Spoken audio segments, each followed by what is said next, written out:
위원장님 오셨으니까 지금부터 언론 여러분과의 간담회를 시작하겠습니다. 안녕하십니까. 경상회 대변인 정택주입니다. 추운 날씨에도 이렇게 많이 참석해 주셔서 진심으로 감사드립니다.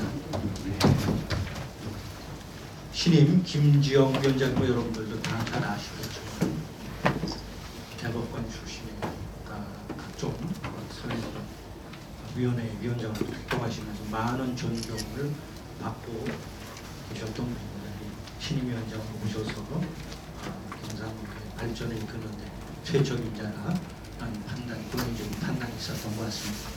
자, 지금부터 김지영 위원장님과 기자분들의 간담회를 시작하겠습니다. 일단 모두 말씀을 듣고 그다음 기자분들의 자유로운 질의응답을 듣는 순서로 진행을 하겠습니다. 예, 위원장 말씀 청해 듣겠습니다. 예, 안녕하세요. 이렇게 많이 참석해 주신 걸 보니까 경산의회에 대한 여러분들의 기대가 어느 정도인지 의심하고 남을 것 같습니다. 오늘은 사실은 이제 말씀드린 대로 기자 간담회 형식이라서 조금 더 편하게 제가 이제 취임한 지 한 달 반 정도 지났고, 그래서 그 사이에 이제 제가 부임하고 나서 좀 느낀 소회 정도 가볍게 말씀드리는 시간을 가져볼까 생각을 했습니다. 그래서 형식도 뭐 회견이라기보다는 그냥 편하게 말씀드릴 수 있는 간담회 자리로 생각을 하고 있습니다. 그래서 저도 그런 마음이고요. 그렇게 생각하고 시작하도록 하겠습니다. 우선 그래도 어쨌든 격식은 갖추는 게 도리일 것 같아서 제가 짤막하게 인사 말씀 준비한 것을 말씀드리고요. 여러분들이 혹시 궁금해하시는 점들이 있으면 질문을 받고 제가 아는 범위 내에서 답변 드릴 수 있도록 그렇게 해보겠습니다.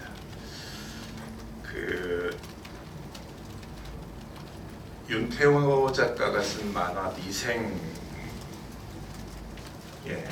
이런 장면이 나옵니다. 바둑 입단에 실패하고 어렵게 회사에 비정규직으로 입사한 장그래한테 작가가 김대리를 통해서 이렇게 말을 합니다.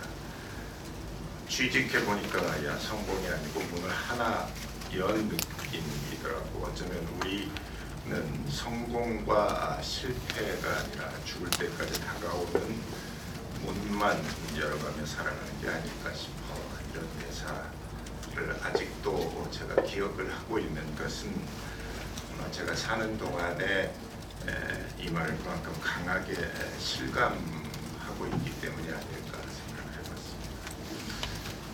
우리말의 그 문자하고 질문할 문자 그리고 들을 문 이 세 단어의 발음이 좀 같은 것도 저는 우연이 아니라고 봅니다.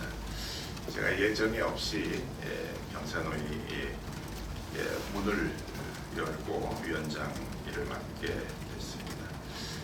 그러고 나서 줄곧 나는 왜 이 일을 하는가, 그리고 이 일을 하려면 무엇을 어떻게 해야 하는가라고 하는 질문을 제 스스로에게 수없이 던졌습니다. 그 실마리를 찾기 위해서 많은 분들을, 좀 가능한 한 많은 분들을 뵙고 말씀을 청해서 들어봤습니다. 취임 인사를 이제 이유로 해서 한국노총, 민주노총, 경총, 대한상인, 한경협, 중기중앙회, 중견기업연합회, 소상공인연합회 대표자분들, 상급노사단체에 해당하는 분들을 만나보았습니다. 이분들 모두 거의 예외 없이 한 목소리로 사회적 파트너십에 바탕을 두고 하는 사회적 대화의 필요성에 원칙적으로 공감을 해주셨고, 경산호의 역할에 대한 많은 기대감을 표시해 주었습니다. 또 사회적 대화에 관한 일가견이 있는 학식과 경륜이 풍부한 전문가 모두 19분을 그 사이에 한 번에 한 두세 분씩 해서 9차례 걸쳐서 뵙고 그들의 식견을 듣고 또 깊이 있는 토론도 좀 진행을 해봤습니다. 노동계와 경제계 원로분들도 청해서 그중 아직 다 말씀을 못 들었고 몇 분 말씀을 경청했고 이후에 계속해서 말씀을 들을 일정을 갖고 있습니다. 이런 과정을 통해서 경산호의 과거 현재를 국민 눈높이에서 냉정하게 성찰할 수 있는 말씀을 들었고 경산호의 바람직한 운영 방향과 경산호의 미래 과제도 선명하게 확인할 수 있었습니다. 또 최근에 국제 컨퍼런스를 복합 대전환의 시대라고 하는 주제로 가졌는데 그 자리에서도 국내의 저명한 전문가들을 모셔서 사회적 대화를 둘러싼 다양한 과제를 짚어봤고 또 해외 경험과 사례도 배울 수 있었습니다. 하나의 예로 독일의 사회적 대화 모델인 노동 4.0 사례를 들을 수 있었는데요. 여기서 사회적 대화의 의제 그리고 절차 양자 모두에서 깊은 시사를 받기도 했습니다. 비록 짧았지만 지금까지 경청하고 배웠던 시간이 사회적 대화에 대해서 제가 품고 있었던 생각하고 합쳐져서 향후 경산호의 운영 방향에 대한 큰 그림을 그리는 데 큰 도움을 받을 수 있었습니다. 경산호의에서의 사회적 대화가 중단된 지 꽤 긴 시간이 지났습니다. 그 사이에 우리의 경제사회 노동 환경이 급변하고 있습니다. 그냥 단순히 변화하는 게 아니라 심각한 도전을 받고 있다고 생각합니다. 이러면서 복합 대전환의 위기라고 말해지고 있습니다. 저출생 고령화로 지적되는 인구 전환 그리고 AI 등 기술 전환, 기술 발달에 따른 디지털 전환, 또 기후 에너지 위기가 초래한 녹색 전환, 그리고 글로벌 통상 질서가 재편되는 데 따른 통상 전환, 이런 전환의 시기가 동시다발적으로 커다란 위기 상황을 초래하고 있습니다. 이런 복합 대전환의 위기를 정확히 진단하고 이것을 극복하는 것은 우리 사회 공동체의 삶이나 운명과 직결되는 문제입니다. 그렇기 때문에 이해 당사자를 포함한 우리 사회 전체 모두의 다양한 의견과 지혜가 반영되는 참여 민주주의의 실현을 통해서 해법을 찾는 것이 맞다고 생각을 합니다. 우리는 87년의 민주화 경험 그리고 97년의 경제 위기를 극복한 경험을 갖고 있습니다.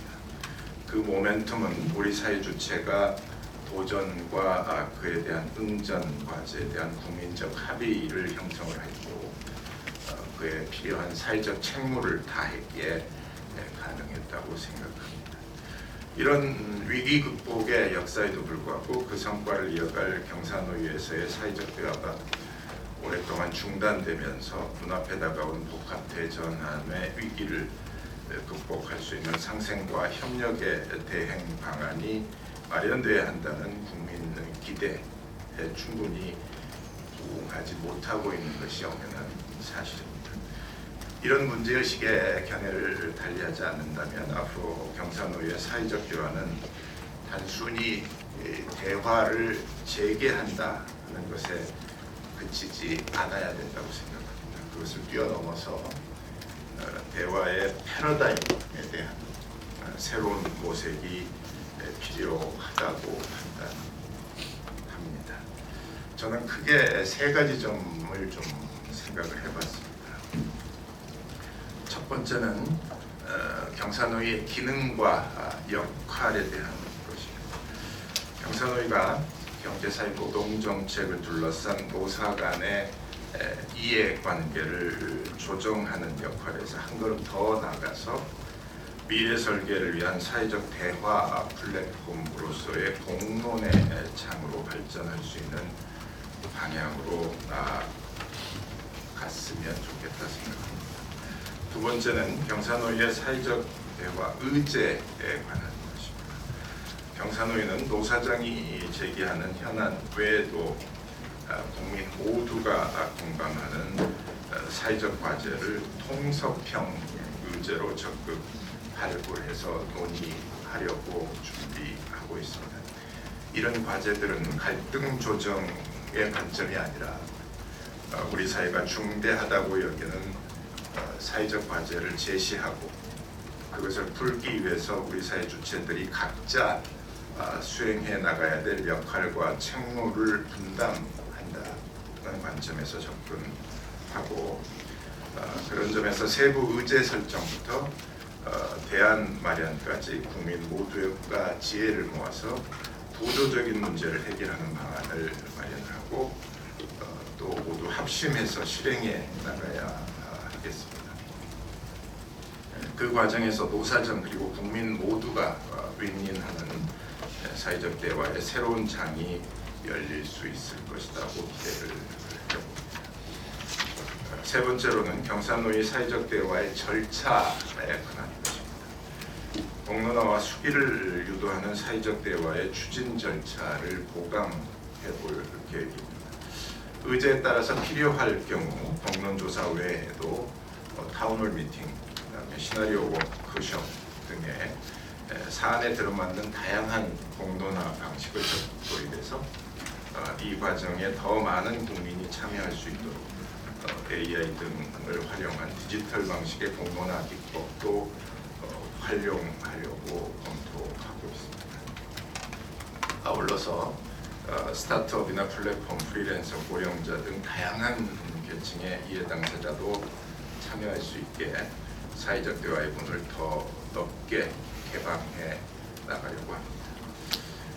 이런 경사노위 운영 방향을 새롭게 모색하면서 노사장의 사회적 대화 주체와 더욱 긴밀히 협의하고 협조도 구하고 또 우리 위원회의 내부 검토도 충분히 거쳐서 확정해 나가도록 하겠습니다. 그 밖에도 업종이나 지역 단위의 사회적 대화를 중충적으로 병행해가는 그런 방안도 역시 다각도로 검토해 보도록 할 요량입니다. 오늘 이렇게 바쁜 시간 할애해 주신 주립 기자 여러분들에게 진심으로 다시 한번 감사드리고요. 앞으로도 경사노위가 제대로 기능하고 역할을 할 수 있도록 많은 관심과 응원을 부탁드리겠습니다. 여러분이 해주시는 어떠한 조언과 질정도 비판 없이 받아서 활동하도록 해보겠습니다. 예, 다시 한번 감사드립니다. 말씀 이것으로 마치도록 하겠습니다. 네, 박수 치는 박수 한번 쳐주시죠. 뭐 이제 위원장 말씀 들었으니까 이제부터 이제 기자분들한테 자유롭게 질의응답하는 그런 기자분들과 그런 시간을 갖겠습니다. 안전자리에서 누르시면 아마 불이 들어오면은 질문을 한번 하실 수 있을 것 같습니다. 예. 많은 분들이 오셨기 때문에 너무 그 한 분이 질문 독점 안 하시고 고루고루 하실 수 있도록 하면 좋겠습니다. 예, 지금부터 질문하시죠. 저기 누르세요.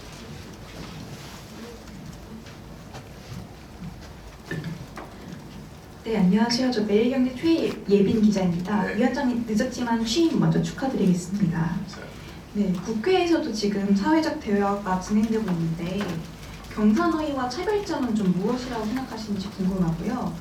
그동안 사실 좀 존재감이 경사노위가 부족하다는 말들이 계속 나왔는데 앞으로는 좀 어떻게 좀 존재감을 부각시킬 지키실 예정이신지 여쭤보고 싶습니다. 예, 사회적 대화는 저는 사실은 다양하게 여러 가지 다양한 분야에서 다양한 주체들이 하는 것이 바람직하다고 생각합니다. 그런 의미에서 국회에서 진행되고 있는 사회적 대화의 의미도 충분히 있다고 생각을 하고 있습니다. 사회적 대화라고 하는 것이 기본적으로 제 생각에는 일종의 민주주의의 한 구현 형태라고 생각을 합니다. 대의민주주의가 가지고 있는 어떤 그 한계랄까요? 그런 것들을 보완하는 의미에서 시민이 참여하는 형태의 공론화 작업의 일종일 것이기 때문에 그렇습니다. 그래서 국회에서 이루어지는 사회적 대화의 의미를 존중을 하고 국회에서 이루어지는 사회적 대화가 저희 경사노위에서 하는 사회적 대화와 충돌하지 않는다고 생각합니다. 서로 시너지를 낼 수 있는 방안을 충분히 생각할 수 있다고 생각하고요. 이제 경사노위의 존재감은 이제 앞으로 저희한테 주어진 과제를 그냥 그대로 집약해 주신 것 같고요. 저희가 조금 아까도 말씀드렸듯이 그냥 단순히 대화를 끊어졌던 대화를 이어가는 재개 수가 아니고 사회적 대화에 저는 이제 재개라고 하는 표현보다는 재구조화라고 하는 표현이 더 적절하겠다. 그래서 경사노위의 새로운 패러다임을 모색해서 경사노위의 사회적 대화의 구조를 재구조화하는 쪽에서 경사노위가 진정성 있게 역할을 한다면 사회적 대화에 대한 관심이랄까 시민의 참여의 폭도 넓어질 수 있지 않을까 그렇게 생각합니다.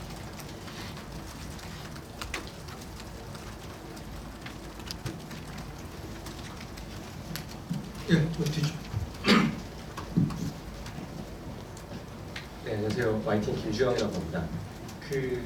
지금까지 경사노위가 노사정과 함께 나누었던 어떤 논의의 주제들은 주로 노동 관련 사안에 좀 많이 방점이 찍혀서 진행이 되어 왔는데 지금 여기 말씀해주신 통섭형 의제라든지 말씀하시는 것들이 그런 노동의 바운더리보다 더 좀 넓은 범위를 생각하시는 게 아닌가 하는 느낌이 드는데 그게 맞는지, 그리고 만약에 생각하시는 범위가 있다면 뭐 예를 들어 어떤 정도의 과제들까지도 경사노위가 품을 수 있겠다라는 게 있으시다면 좀 말씀을 좀 부탁드리겠습니다.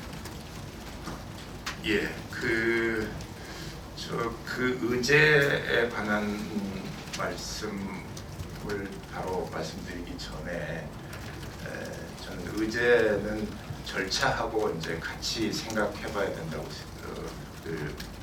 따로 떨어질 수 없는 문제라고 생각을 하는데요. 제가 아까 재구조화의 말씀의 생각의 출발은 사실은 이제 노사정이 참여하는 이 사회적 대화에 더해서 노사정과 국민이 함께하는 사회적 대화를 염두에 둔 것입니다. 국민이 함께하는 사회적 대화의 한 방법은 제가 아까 모두에서 말씀드린 것처럼 공론화 방식을 생각을 하고 있는데요.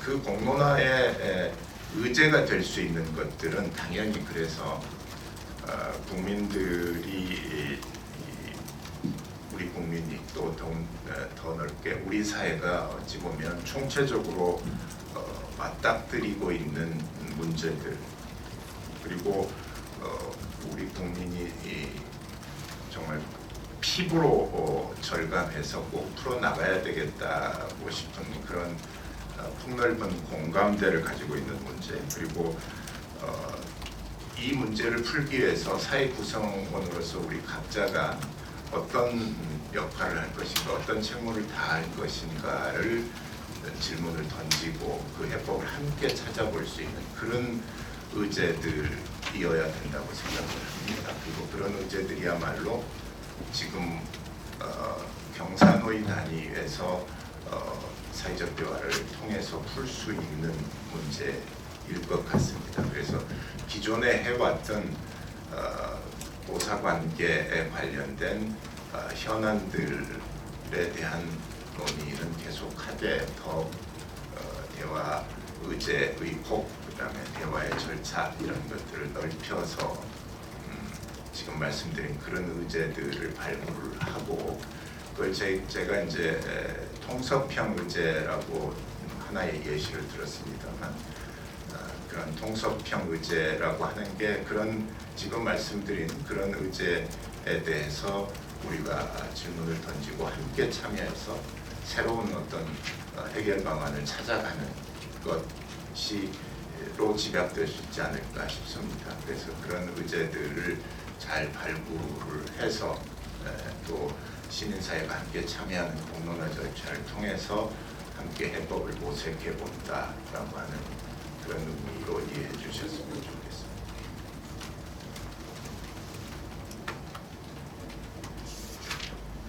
중앙일보 김경희 기자. 중앙일보 김경입니다. 저는 좀 구체적으로 현안에 관련한 입장도 여쭤보고 싶은데 지금 뭐 정년 연장은 연내 입법 좀 어렵다는 이야기가 많고 노란봉투법도 내년 3월 시행 이후에 노사 갈등이 첨예해질 거란 우려가 많은데 또 구체적으로 새벽 배송, 포괄 임금 등 여러 가지 현안들이 있는데 이 중에서 임기 중에 가장 우선하는 과제는 무엇인지 궁금합니다. 예, 지금 말씀 주신 것들이 이제 노동 관계에 있어서 아주 지금 핫한 이슈들이 아닐까 싶습니다. 기본적으로 이제 정년 연장과 관련이나 노란봉투법에 관련된 것은 기왕에 이제 입법화돼서 시행하는 과정에 정년 연장은 아니고요. 노란봉투법의 경우에는 이제 시행 과정에 있는 것 같습니다. 그래서 우선 노란봉투법 2, 3조의 시행과 관련된 부분은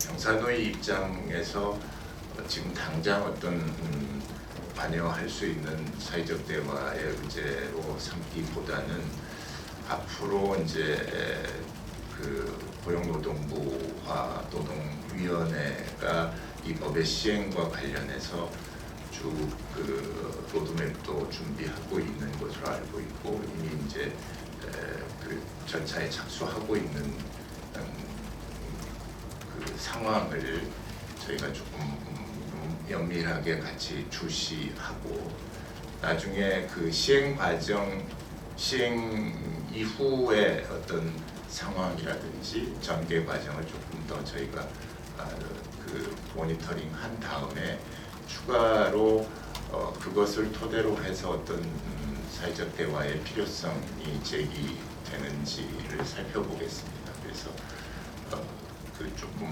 저희가 노란봉투법과 관련해서는 조금 그 이후 향후의 사회적 대화 의제로 삼을지 여부를 검토해보겠다는 말씀을 드릴 수 있을 것 같고요. 정년 연장 역시 지금 국회가 중심이 돼서 입법을 추진하고 있는 상황이고 또 저희가 아마 제가 부임하기 전입니다만 경사노위의 공익위원안이 제안이 되고 있는 터라서 이 부분에 관해서도 입법 추진 과정을 좀 지켜볼 필요가 있겠다고 생각을 하고 있고요. 그다음에 이제 말씀을 다 주셨는데 이제 야간 노동 관련된 것도 이제 택배기사 문제를 중심으로 해서 논의가 진행이 되고 있는데요. 사실은 이 야간 노동과 관련해서는 사실은 제가 알기로는 어떤 야간 노동 자체를 금지하고 있는 법제를 갖고 있는 나라는 없는 것 같습니다. 다만 이제 이런 야간 노동, 특히 심야 노동과 관련해서는 건강권의 보호라고 하는 것이 당연히 함께 병행돼야 될 필요성이 있겠다라고 하는 것에 대해서는 아마 지금 거의 이론이 없는 거 아닌가 싶고요. 그래서 보다 이제 중요한 방향은 그 야간 노동에 따른 노동자의 건강권 보호를 어떻게 같이 확보해 갈 것이냐에 초점이 모아져야 된다고 생각하고, 그런 측면에서 좀 저희가 다뤄볼 필요가 있겠다 싶은 그 의제 중에 하나에 포함될 수는 있겠다 싶습니다만, 지금으로서는 당장 논의에 착수하겠다기보다는 이거 역시 저희가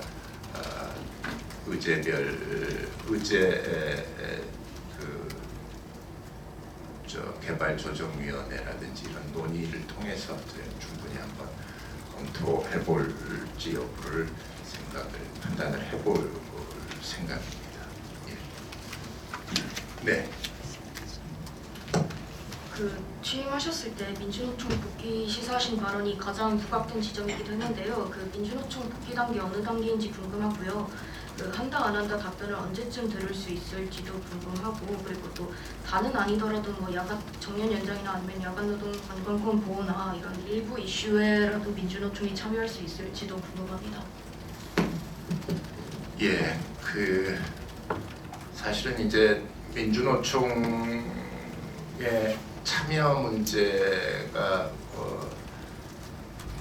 오늘의 문제는 아니고 사실 그동안에 쭉 관심을 많이 가져온 문제이고요. 그래서 저도 이제 부임 직후부터 노동계가 완전한 형태로 사회적 대화에 참여하는 것이 바람직하다라고 하는 생각은 했었고, 지금도 그 생각에는 변함이 없습니다. 다만 이제 민주노총 참여 문제에 앞서서 우선 분명하게 좀 짚고 확인해야 될 것은, 기존의 이제 노사정위원회부터 지금 저희 경사노위에 이르기까지 사회적 대화에 적극적으로 참여해 주신 참여 주체들이 사회적 대화에 역할하는 거, 기여해 주는 것에 대한 평가도 잊어서는 안 되겠다 싶습니다. 그분들의 적극적인 참여와 협조는 늘 우리가 같이 기억을 해야 될 부분이고, 또 앞으로 그분들이 계속 논의에 적극적으로 참여해 주실 것에 대한 기대도 같이 가져야 될 것 같고요. 이제 민주노총과 관련된 부분은 저희가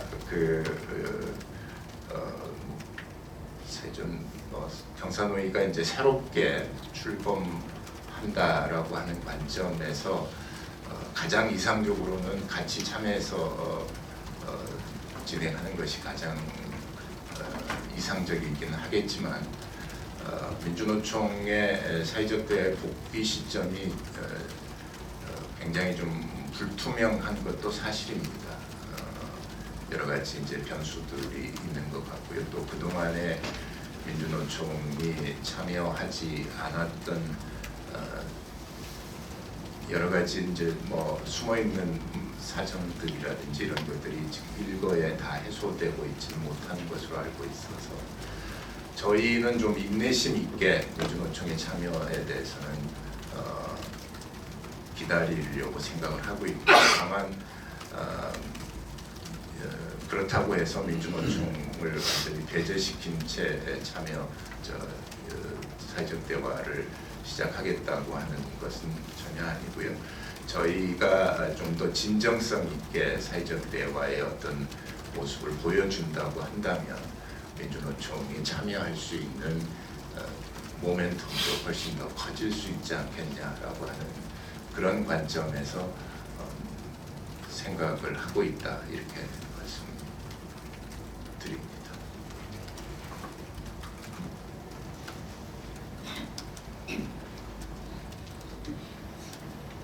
예, 말씀하시죠. 예, 코리아타임즈 정민호 기자입니다.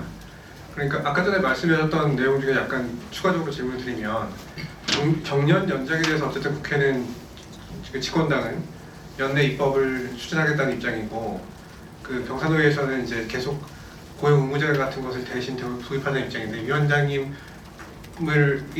이 이슈에 대해서 조금 더 분명하게 정년 연장에 좀 찬성이다 반대다 이렇게 입장을 밝혀주실 수 있는지 궁금합니다. 감사합니다.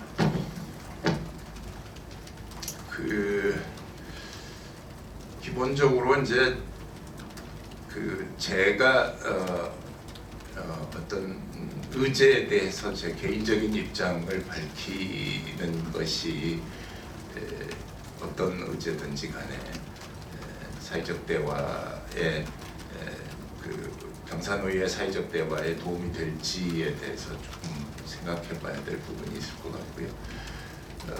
위원장으로서 할 수 있는 사회적 대화의 의제로서의 검토 가능성 또 그런 대화가 진행될 때 어떤 형태로 이 사회적 대화의 절차를 진행할 것인가가 이제 사실은 위원장으로서 제일 중요한 책무이지 않을까 싶습니다. 그래서 정년 연장과 관련해서 저의 개인적인 어떤 견해나 입장보다는 지금 현재의 상황에서 정년 연장과 관련된 이슈들이 어떻게 진행되는지를 지금 사실은 경사노위나 또 경사노위 위원장인 제 개인의 입장에서도 좀 지켜볼 수밖에 없는 상황이다라고 말씀드리고 싶습니다. 예, 말씀하시죠. 네, 파이내일 뉴스 김준혁입니다. 그 위원장님께서 대국민 참여형 사회적 대화 이런 것도 말씀해 주셨는데 방금 이제 민주노총 같은 경우에는 아직 그 참여 여부가 불투명하다고도 말씀해 주셨고요. 그러면은 이 국민이 참여할 수 있는 이 위원장님께서 구상 중인 그런 사회적 대화가 민주노총 없이도 좀 재구조화해서 먼저 출발할 수도 있는 건지 좀 여쭙고 싶고요. 그리고 그 기존의 정부에서 했던 이 경사노위의 역할이나 이 사회적 대화하고 지금 이제 위원장님께서 이재명 정부에서 좀 추진하려는 이 경사노위의 역할의 차별점 한번 짚어주시면 감사하겠습니다. 예.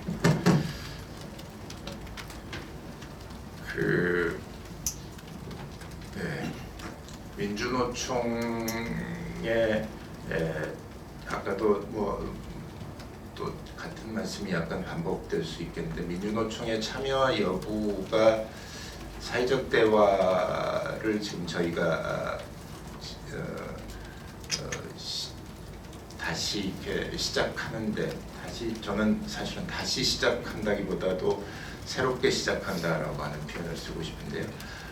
새롭게 시작하는 데 있어서 반드시 전제가 될 수는 없다고 생각을 합니다. 지금 현재 여건에 있어서. 그래서 워낙 이제 다뤄야 될 과제 또 시급한 의제들 또 지금 오랫동안 중단됐던 사회적 대화를 새롭게 시작해야 된다는 사회적 요청 이런 것들을 감안한다면 현재 참여할 수 있는 주체들을 중심으로 해서 기존의 노사정의 참여 범위 안에서도 다시 시작을 해야 될 필요성이 있겠다라고 판단을 하고 있고요.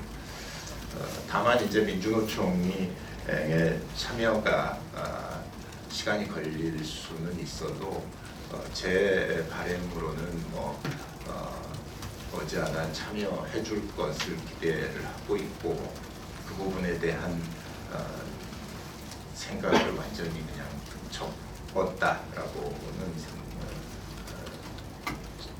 말씀드릴 수 없을 것 같고요. 그래서 사회적 대화가 조금 더 국민적인 기대나 이런 것들을 많이 만족시킬 수 있고 또 진정성 있게 진행이 된다고 한다면 자연스럽게 민주노총도 참여하지 않을까 하는 기대를 갖고 있다 이렇게 말씀드릴 수 있고요. 그다음에 이제 재구조화에 관한 제 설명을 조금 더 보충을 드리면 그 사실은 아까 또 다른 질문에서 말씀 나왔다시피 사실 노사관계의 현안 중심에 그리고 노동 정책의 어떤 목표 이런 것들을 전제로 한 노사정의 사회적 대화가 지금까지의 주된 추세였다고 생각을 합니다. 그런데 조금 더 이제 다시 말씀드리면 그런 의미에서 지금까지의 노사정 사회적 대화는 최상급 단위의 그 단체 교섭의 실질을 갖고 있었다고 생각합니다. 그래서 이제 그런 현안에 대한 노사관계 현안에 관한 논의도 물론 사회적 대화를 통해서 풀어나가는 데 역할을 해야 되겠지만 이제 더 나아가서 국민이 함께 참여해서 풀어나가야 될 그런 사회적 과제들이 충분히 많이 지금 우리한테는 산적해 있다. 그리고 굉장히 우리 눈앞에 바로 닥치고 있는 현실의 위기의 문제다라고 하는 인식을 하고 있습니다. 그래서 그런 부분에 관한 논의를 하기 위해서 시민이 함께 참여하는, 국민이 함께 참여하는 어찌 보면 이제 우리가 수기민주주의의 형태라고 할 수 있는 주권자인 국민이 함께 참여하는 사회적 대화도 지금 더 이렇게 시급하게 필요한 거 아닐까라고 하는 문제의식을 갖고 있다. 그래서 그런 부분에 관한 의제도 포함시키고 그다음에 그런 의제를 끌고 가기 위한 공론화 절차도 한번 모색을 해보겠다라고 점에서 좀 전에 했던 그 노사정 사회적 대화와는 조금 차이가 있겠다. 예. 그 국민 참여 부분 얘기를 해주셨잖아요, 위원장님. 근데 좀 지난해도 그렇고 정년연장 때 좀 한 차례 이슈가 됐었는데 그 청년들의 목소리를 듣는 것도 굉장히 중요하다라는 얘기가 나와서 그래서 혹시 경사노위에서는 혹시 청년분들 목소리를 듣기 위해서 좀 어떤 방안을 좀 고민하고 계신지 첫 번째로 궁금하고요. 그리고 연결해서 그 국민 참여하는 사회적 대화가 시급하다라고 말씀해 주셨는데 좀 구체적으로 저희가 좀 예상할 수 있는 좀 그래도 내다보시는 의제가 있다면 좀 키워드라도 좀 말씀을 좀 여쭙고 싶습니다. 그 사실은 지금 이제 저희 경사노위의 대표성 문제가 가끔 지적을 받고 있는 것 같습니다.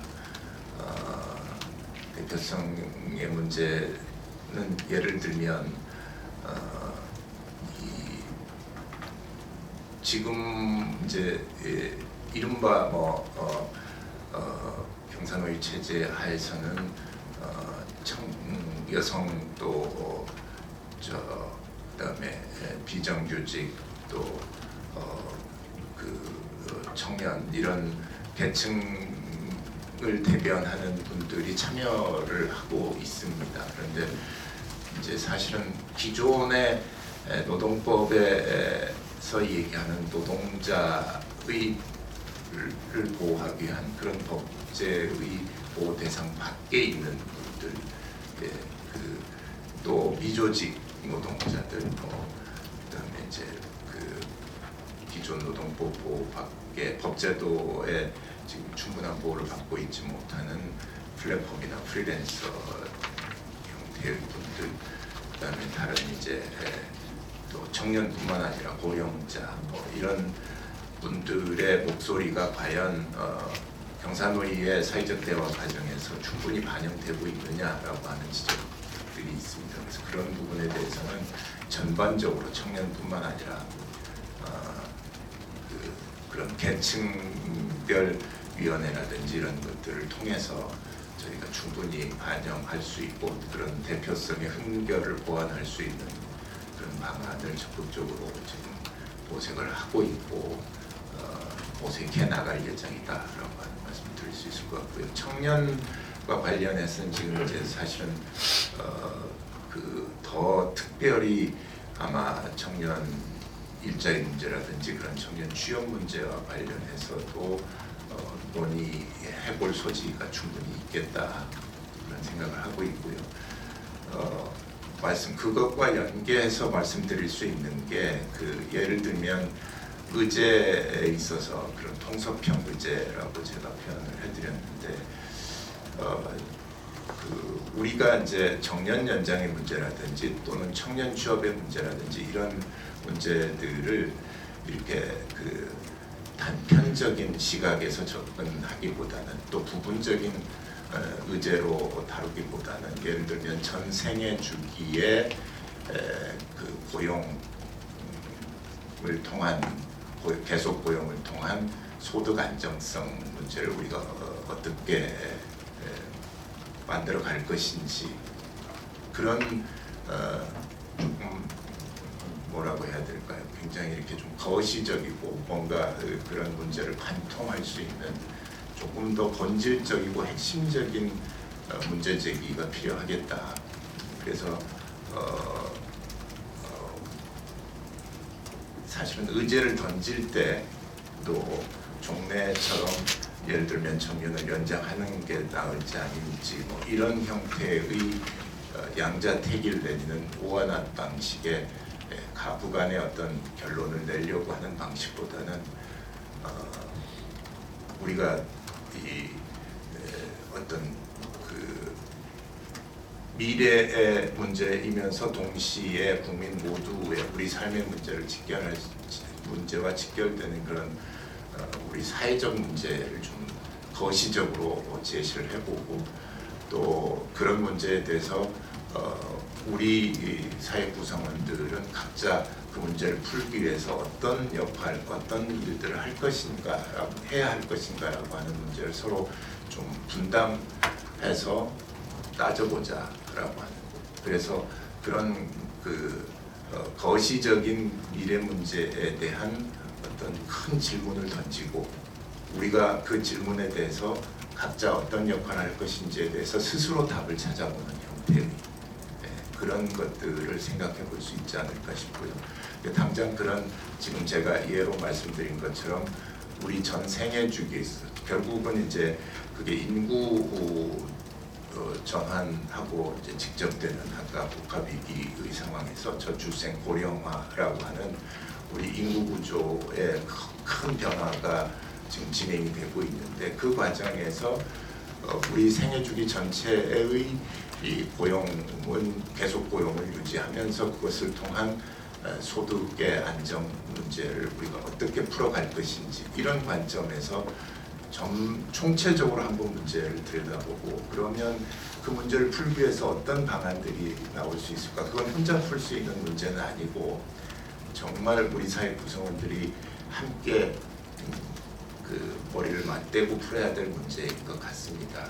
그래서 그런 문제를 다루다 보면 사실은 노동계의 어떤 그 제가 말씀드리려고 하는 것은 이른바 간단히 뭐 비유컨대 지금 있는 파이를 그러니까 지금 있는 우리한테 주어진 이익을 어떻게 많이 배분할 것인가 서로 그런 얘기를 하자는 게 아니라 통섭이라고 하는 게 아시다시피 이제 그 에드워드 윌슨이라고 하는 분이 그 창안하는 개념이지 않습니까? 그리고 그걸 이제 제가 알기로는 최재천 교수가 그분의 제자인데 그분이 우리나라에 이제 통섭이라고 하는 용어로 그 개념을 알려주신 것으로 알고 있는데 통섭이라고 하는 게 이 서로 다른 것들을 모아서 새로운 것을 창출한다라고 하는 개념으로 알고 있습니다. 그분은 뭐 지식, 그 인문학과 과학이 함께 통합하는 지식 대통합이라고 하는 표현도 썼습니다. 것으로 알고 있습니다만 그것을 우리의 이런 의제나 절차와 관련해서 연결시켜 본다고 한다면 똑같이 말씀드릴 수 있을 것 같아요. 그 문제를 풀어가는 데 있어 지금 있는 파일을 서로 얼만큼 많이 차지할 것인가라고 하는 배분의 관점이 아니라 새로운 파일을 만들어가자는 거죠. 그래서 그 문제를 풀어가는 데 있어서 누가 자기의 이익을 도모하기 위한 관점에서 대립하고 갈등할 게 아니라 이 새로운 파일을 만들기 위해서는 우리가 어떤 일을 해야 될 것인지를 같이 고민을 해보자 라고 하는 관점에서 질문을 던지자는 거죠.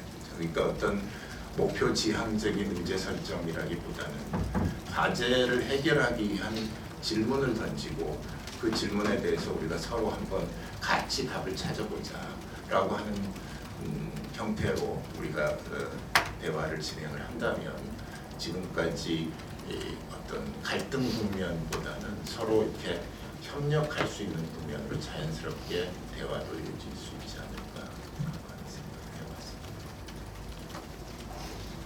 네. SBS의 전형우입니다. 그 말씀하신 공론화 방식이라는 게 예전에 그 신고리 원전 때처럼 좀 그 일반 시민들이 대규모로 참여하는 방식을 생각하고 계신지가 궁금하고요. 만약에 그렇다고 한다면 기존에 이제 경사노위에서 그 노사정 대표나 뭐 전문가들 위주로 해왔는데 그것보다 대규모로 이렇게 일반 시민들이 하는 게 좀 더 좋은 결과를 도출할 수 있다고 생각을 하시는지 기존의 그 신고리 원전 때 과정과 결과를 좀 평가해 주시면서 말씀해 주시면 좋을 것 같고요. 그 다음에 그 통소평 의제 관련해서도 이제 녹색 전환, 인구 전환 이런 것도 사실 노동부 외에 다른 부처들이랑도 연계가 돼 있는데 뭐 기후환경부나 뭐 복지부 같은 경우에 이런 다른 부처들을 아우를 만한 그런 컨트롤 타워나 플랫폼 역할을 할 수 있는 게 현실적으로 가능한지 여쭤보고 싶습니다. 예. 예, 좋은 질문이시고요. 그 공론화 방식은 이제 그 가장 대표적인 게 지금 말씀 주신 대로 신고리 569기 공론화위원회에서 한 공론 조사 방식이 가장 대표적이긴 합니다. 그런데 사실은 이 공론화 방식은 그 공론조사 방식 이외에 공론조사 방식은 이제 아시다시피 그 시민 대표단이 새롭게 구성이 돼서 원전 공론화 경우에는 한 500분 가까이가 참여를 했는데요. 그분들이 충분히 이제 전문적인 지식에 대한 함양이라고 하는 수기 과정을 거쳐서 최종적으로 사안에 대한 답을 주는 형태입니다. 그래서 굉장히 비용도 많이 들고 그 참여 절차가 그렇게 그 진행하는 절차 관리가 그렇게 만만치 않은 매우 어려운 과정에 속합니다. 그런데 사실은 공론화 방식은 그런 이제 거대 주제에 대해서는 충분히 그런 방식을 활용할 수 있고 또 의제에 따라서는 그렇게 하는 것이 제일 적절할 수도 있지만 그 이외에도 제가 아까 모두에서 말씀드린 것처럼 그 타운홀 미팅이라든지 또 시나리오 워크숍 형식이라든지 이런 다양한 형태의 공론화 기법이 있고 지금 다른 나라에서 실행된 사례도 있습니다. 타운홀 미팅은 뭐 지금 자주 여러분들이 보고 계신 것처럼 그냥 특별한 그 어떤 그 형식 없이 시민들이 다수의 시민들이 모여서 여과 없이 자기 얘기를 난상 토론하듯이 제기하고 거기서 나온 얘기들을 이제 추려서 새롭게 좀 그 의견들을 좀 발굴해 나가는 형태이고 시나리오 워크숍은 예를 들면 환경과 관련해서 이제 그렇게 시도한 사례들이 제가 보고된 것으로 알고 있는데요. 앞으로의 미래의 어떤 설계를 하는 시나리오를 제시를 합니다. 전문가나 이런 분들이 모여서 그래서 그런 시나리오를 중심으로 해서 그런 방식의 문제는 없는지 자꾸 리뷰하고 전문가와 시민이 함께 참여해서 그래서 그런 시나리오를 수정해가고 하는 방식으로 해서 최종적인 시나리오를 만들어내는 그런 방식도 있습니다. 그런데 그 어느 과정이든지 간에 시민이 참여한다는 것이죠. 그러니까 이해관계 중심의 어떤 의제가 아니라 앞으로 우리가 만들어가야 될 미래 설계를 하는 과정에서 필요한 얘기들을 시민들의 목소리를 들어서 아이디어를 만들고 새로운 어떤 대안을 찾아보자고 하는 관점에서 시작된 것입니다. 그래서 저희가 앞으로 하는 공론화 방식은 제가 잠정적이긴 하지만 저희 공론화를 위한 특별위원회 형태로 공론화위원회를 한번 신설을 해서 거기서 다양한 공론화 기법도 생각을 해보고 또 공론화 의제 자체도 한번 시민들의 의견을 들어볼 수 있는 것도 생각을 해보고 공론화가 어떤 방식, 의제에 따라서 어떤 방식이 적정한 것인지도 한번 판단을 해보고 그 절차를 진행하는 지원 역할을 하는 그런 특별위원회를 설치를 하는 걸 생각을 하고 있고요. 그런 형태의 어떤 다양한 공론화 기법을 동원해 볼 수 있겠다. 그렇게 말씀드리고 싶습니다. 그리고 여러 가지 이제 그 의제 중에는 사실은 경제사에 관련된 의제들이 직접적으로 노동과 관련되지 않은 의제들, 그리고 그것을 다룰 수 있는 정부 소관 부처도 고용노동부 이외에 다른 부처가 있어서 그런 문제를 같이 다루어야 될 필요성이 있다고 생각하고 있고요. 그리고 복합전환의 위기에서 말씀드린 여러 가지 그런 전환의 위기 상황들이 사실은 질문 주신 대로 여러 경제부처, 정부의 여러 부처가 함께 관여해야 될 일들일 것입니다. 그런데 사실은 여기서 이제 우리가 한번 돌아봐야 될 것은 경제사회노동위원회는 그 법에 명시되어 있는 것처럼 노동정책 이외에도 노동정책과 관련된 경제사회의 제반 정책도 같이 심의 협의할 수 있도록 규정이 되어 있고요. 그 다음에 이 기구는 잘 아시는 것처럼 대통령 소속 기구입니다. 그래서 대통령의 자문에 응하해서 협의하고 심의할 수 있는 게 법률상 권한으로 정해져 있는 것으로 알고 있습니다. 그래서 저희가 가능한 한 그리고 저희 정부위원으로는 고용노동부 장관 이외에 기재부 장관도 같이 포함되어 있습니다. 그래서 그뿐만 아니라 이제 그 단행직 위원 이외에도 다른 경제부처와 같이 참여해서 해야 될 사안에 대해서는 그 대통령의 자문을 받는 형태로 해서 진행하는 것이 충분히 가능하다. 그리고 그런 점에서 우리가 다뤄야 될 이슈들은 국가적 이슈다라고 하는 것 전제로 한다면 충분히 가능하다고 생각합니다. 네.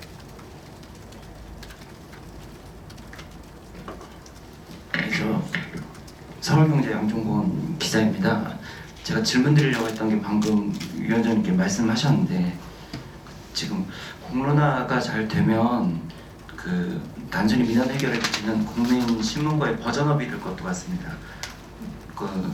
그래서 아까 말씀하신 것처럼 그 최상급 단체 그 대표 교섭 역할에서 그치지 않고 지역 노사민정 협의회나 이렇게 참여하면 다양한 의견 모일 것 같은데요. 근데 이런 공론화의 플랫폼이 진짜로 가려면 정부 정책에 대해서 반대의 목소리도 나와야 되고 그게 모이면 그거에 대해서 의견을 좀 낼 수 있는 것도 그게 필요하다고 봅니다. 근데 아까 말씀하신 것처럼 과거에도 한번 논의됐던 걸로 기억하는데 이 대통령 소속 기구라는 부분이 그 경사노위 결론에 대해서 더 힘을 실어주기도 하지만 한계로도 많이 짚힙니다. 특히나 보수 정부에서는 대통령 소속 기구이기 때문에 그냥 정책을 위한 들러리 기구 아니냐는 비판도 나옵니다. 그래서 이번에 한번 소속 기구에서 독립 기구로 가는 방안 한번 검토해 보실 수 있는지 궁금합니다. 예. 사실은 이제 그런 부분에 대한 근본적인 문제 제기를 하고 있는 게 지금 질문해서 말씀 주신 대로 정확히 대통령 소속 기구로서 독립성을 충분히 갖지 못하고 있었기 때문에 의제의 설정도 사실은 노동 정책 이미 그 정부가 지향하고 있는 노동 정책이 의제로 제시가 되어 왔고 그런 정책의 구현을 위한 보여주기식의 논의 과정이 많았다라고 하는 지적에서 출발하고 있는 것이 사실인 것도 잘 알고 있습니다. 그래서 이제 그 문제를 풀어가는 방식에 대해서는 말씀 주신 것처럼 기관의 지위를 아주 독립적인 지위로 확보해서 가는 방안도 있을 것 같고요. 그것은 이제 사실은 입법적인 개선 작업의 그 절차를 따라야 될 것 같습니다. 근데 그 부분은 이제 입법적 결단이 필요한 부분일 것 같고 저는 개인적으로 저도 사실은 그런 문제에 대해서 그 전부터 제가 경사노위 위원장으로 있기 전부터 사실은 그런 부분에 대한 아쉬움이랄까 뭐 이런 생각을 갖고 있었던 사람 중에 하나인데요. 그런 문제에서 독립해서 그 운영할 수 있는 그런 지금 현재의 법체계 안에서도 그런 방안을 고민을 하고 있고요.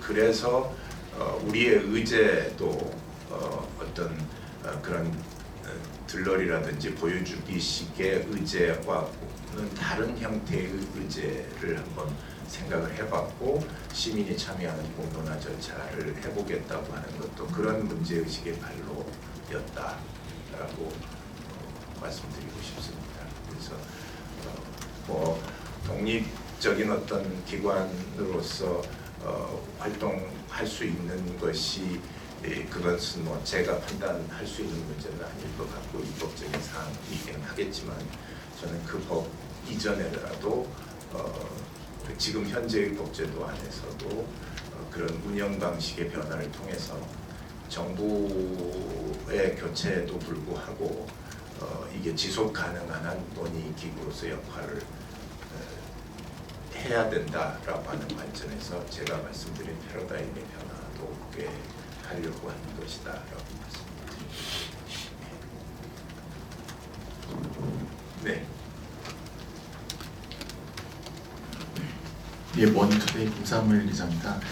공론화 방식 관련해서 추가로 질문을 드리자면 그동안 경사노위에서 논의하는 과정 자체가 비공개로 되거나 아니면은 뭐 공개하더라도 뭐 사후에 공개되는 경우들이 좀 많아가지고 혹시 뭐 국민이 참여하는 공론화 과정을 거친다고 하면 그 논의하는 과정 자체를 전부 다 공개를 한다든지 아니면은 뭐 요즘엔 생중계가 국민적인 관심을 끌고 있으니까 뭐 생중계라든지 전체적으로 실시간으로 공개할 수 있는 방식도 혹시 생각을 하고 계시는지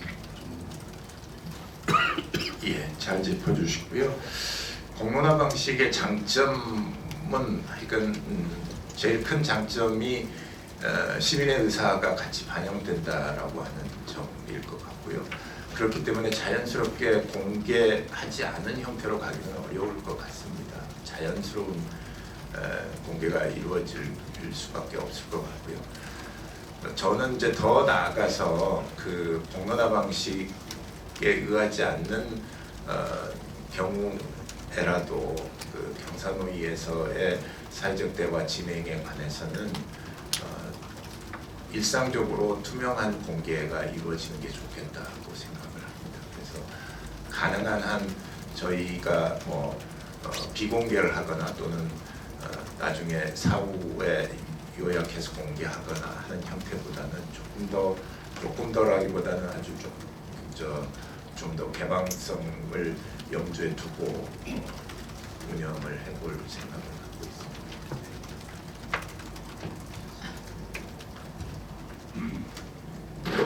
위원장님 안녕하세요. 저 국민일보 황민혁이라고 합니다. 네.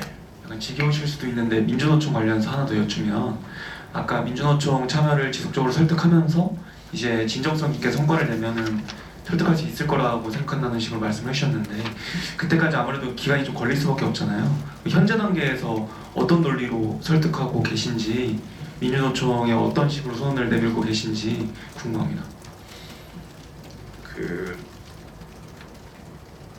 우선 이제 민주노총의 위원장께서 사실은 뭐 그냥 취임 인사차 예방 방문인데도 이제 어렵게 저희 경산의 위원장의 그 방문을 허용해준 것부터가 굉장히 좀 드문 일이었지 않습니까? 이제 그게 상징적으로 보여주듯이 민주노총의 사회적 대화에 대한 참여에 관해서는 굉장히 좀 아주 복합적인 여러 가지 것들이 얽혀 있는 것이 현실인 것 같습니다. 뭐 그것에 관해서 제가 아주 정확히 알지는 못하고 그냥 제가 비상적인 짐작의 수준이기는 합니다만, 그래서 사실은 이 참여를 찬성하는 의견과 또 참여에 대한 거리를 둬야 된다라고 하는 의견이 민주노총 내부에서도 굉장히 서로 이렇게 교차하고 있는 것 같고요. 그러다 보니 이제 그 의견이 어느 쪽 의견이 다수인지 소수인지 여부가 중요한 게 아니고요. 그런 의견 자체가 서로 엇갈리고 있다고 하는 것 자체가 오랫동안 이 민주노총의 참여가 이렇게 참여를 막아왔던 제일 큰 이유라고 생각을 하고 있고요. 그래서 사실은 민주노총의 참여에 이제 거리감을 갖고 있는 분들이 결국은 이런 사회적 대화의 어떤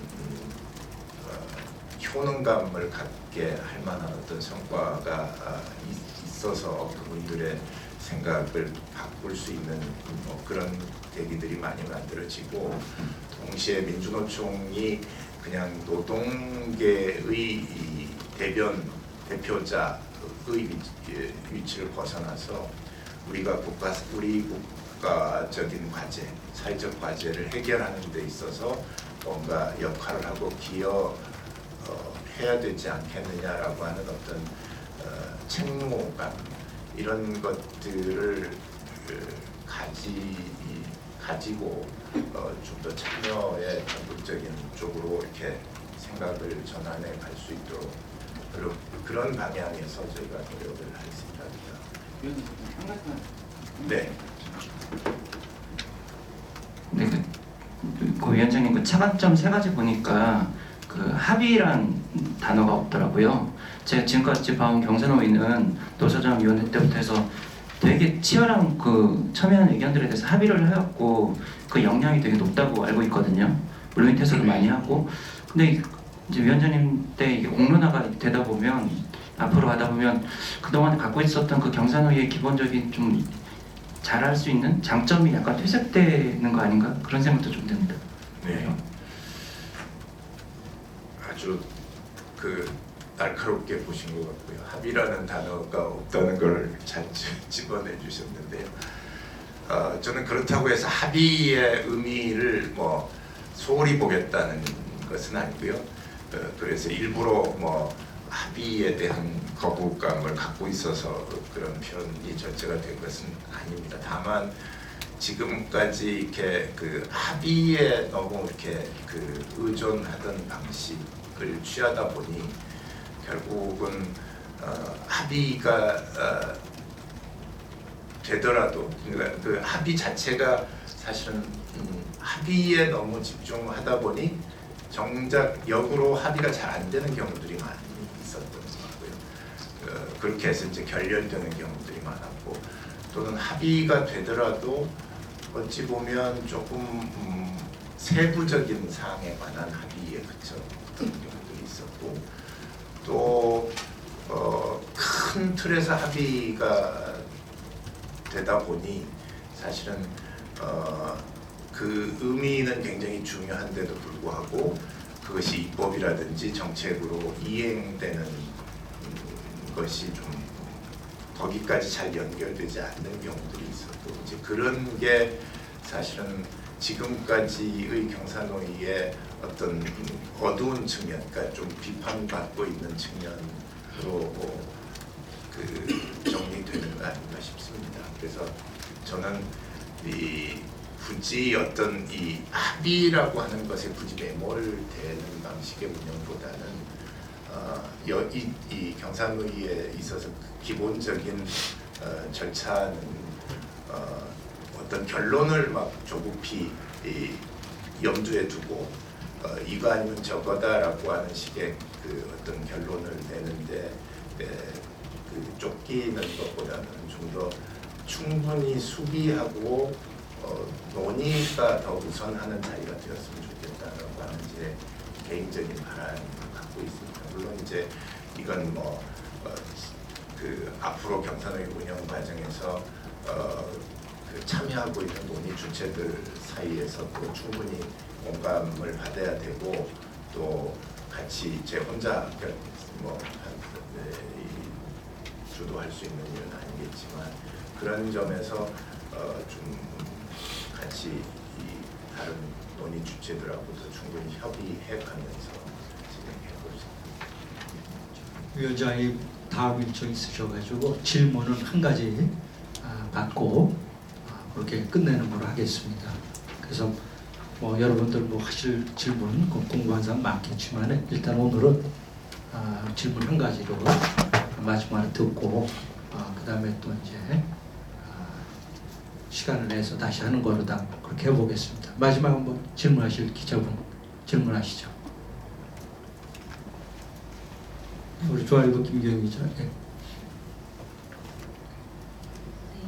좀 좋은 말씀 너무 많이 해주셨는데 공론화 이런 것도 굉장히 중요하지만 좀 외람되지만 지금 노동 현실이 굉장히 심각하다는 생각이 들어서요.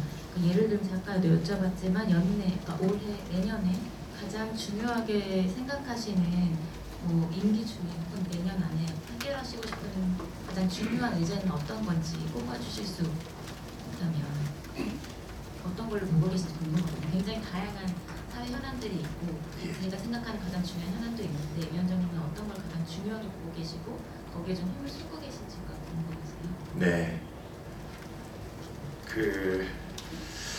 그렇습니다. 지금 지적해 주신 대로 잘 지적해 주셨지만 아주 시급한 노동 현안들이 분명히 여럿 있는 것도 사실이고요. 제가 그동안 만났던 여러분들의 어떤 전문가분들 그리고 또 이제 아직은 이제 노동계나 경제계 원로들은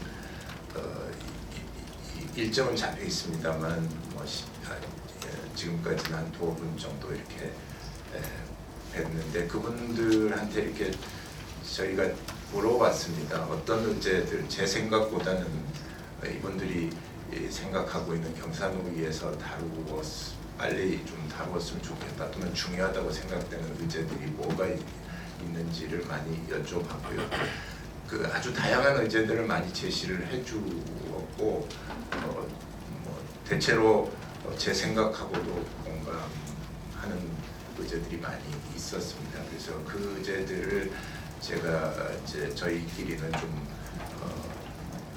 한 3가지 형태로 분류를 했습니다. 그래서 조금 단기적으로 논의해야 될 과제 또는 중장기적으로 논의해야 될 과제, 중장기적인 논의 과제 중에서는 좀 미래 설계형에 조금 더 시간을 갖고 또는 공론화를 통해서 이렇게 해보았으면 좋겠다 싶은 그런 미래 설계형 과제와 또 이제 구조적 접근이 필요한 구조형 의제들 이렇게 한 3가지 정도로 구분을 했습니다. 그래서 이제 그 중에서 또 좀 시급하게 다뤄야 될 의제들이 한 5-6가지 정도로 분류가 되고요. 그것은 제가 여기서 어떤 의제가 더 시급하다라고 하는 제 판단을 말씀드리기보다는 그런 의제들을 중심으로 해서 저희 경산노위가 빨리 하루속히 의제 개발 조정위원회가 있습니다. 그래서 의제 개발 조정위원회를 통해서 조금 더 속도를 내서 그리고 그런 좀 단기 과제 또는 시급한 과제 또는 중장기 과제로도 좀 구분도 해보고 해서 정리되는 대로 바로 또 알려드릴 수 있도록 그렇게 하겠습니다. 다음 일정 아까 말씀드렸지만 다음 일정 때문에 간단한 정도를 하고 그리고 제 기억에 저 아마 기관장님이 그 기자들하고 간담회 때 박수 받은 건 아마 처음으로 알고 있습니다. 그만큼 기자분들이 경산노위에 대해서 애정과 관심을 많이 갖고 계셨다는 방증이 아닌가 생각합니다. 하여튼 긴 시간 감사하고요. 이따 온천 장소로 같이 가서 부족한 거 없어 말씀을 나누시죠. 예, 감사합니다. 박수는 아까 대변인께서 유독 뭐 자발적으로 하는 것인지는 좀 잘 모르겠습니다만 약간 경청해 주셔서 감사하고 여러 가지 좋은 정말 뼈 있는 질문들을 많이 해주셨고요. 이렇게 많이 질문을 해주시는 거 보니까 제가 더 큰 책임감이랄까 사명감을 갖게 되는 것 같습니다. 그러니까 앞으로도 더 많이 관심 가져주시고요. 저희 경산노위 운영 방향에 대해서 언제든지 저널리스트 입장에서 가지고 있는 문제의식이라서 더 날카로울 것 같습니다만 저희한테 좀 해주고 싶은 말씀이 있으면 위원장의 이 여러 가지 통신 수단이라든지 또는 문이 활짝 열려 있으니까요. 언제든지 와서 말씀 주시고 지적해 주시고 따끔한 말씀 또 사양치 않겠습니다. 그래서 말씀 주시면 제가 경산노위 운영하는 데 있어서 큰 도움이 되지 않을까 싶습니다. 어쨌든 제가 드리고 싶은 말씀을 이제 크게 다시 한번 정리해서 요약해 드리면 우선 그냥 이번에 새 정부에서 출범하는 경산노위는 그동안에 중단됐던 사회적 대화의 단순한 재개가 아니라 대화의 구조를 변화시키는 그래서 새로운 패러다임의 전환을 한번 꾀해보겠다. 그런 방향으로 정상화를 해보겠다라고 말씀드릴 수 있을 것 같고 첫 번째가 두 번째는 그런 전환의 출발점이라고 하는 것은 노사정 논의에만 그칠 수 없는 그런 사안에 대해서는 우리 시민사회 국민이 함께 참여하는 그런 수기 절차, 공론화 절차를 더 해보겠다. 그것이 우리 지금 정부 또는 그게 일종의 진리일 수 있겠죠. 국민 주권주의나 또는 대의민주주의를 보완하는 수익기 민주주의에도 부합하고 또 아까 질문에서 나오신 것처럼 사회적 대화의 어떤 지속 가능성 이런 것들을 담보할 수 있겠다라고 하는 생각을 해봤습니다. 그리고 그런 의미에서 의제 설정도 아까 말씀드린 통섭형 의제를 많이 발굴을 해서 우리가 어떤 이익을 나누려고 하는 논의 방식이 아니라 어떻게 하면 더 많은 이익을 키울까라고 하는 것을 고민하는 그런 자리를 만들어 보겠다라고 하는 거고요. 또 하나 이제 저희가 현안으로 생각하고 있는 것은 사회적 대화의 어떤 공백이랄까요, 허점으로 지적되고 있는 지역별 대화, 또 업종별 대화, 또 계층별 대화 이런 것에도 소홀한 점이 없도록 충실하게 관리하고 관심 가져보겠다 그렇게 말씀드리고 싶습니다. 긴 말씀 경청해 주셔서 다시 한번 감사드리고요. 나중에 또 이렇게 다시 뵐 수 있는 기회에 더 자세한 말씀 드릴 수 있기를 희망합니다. 고맙습니다. 감사합니다.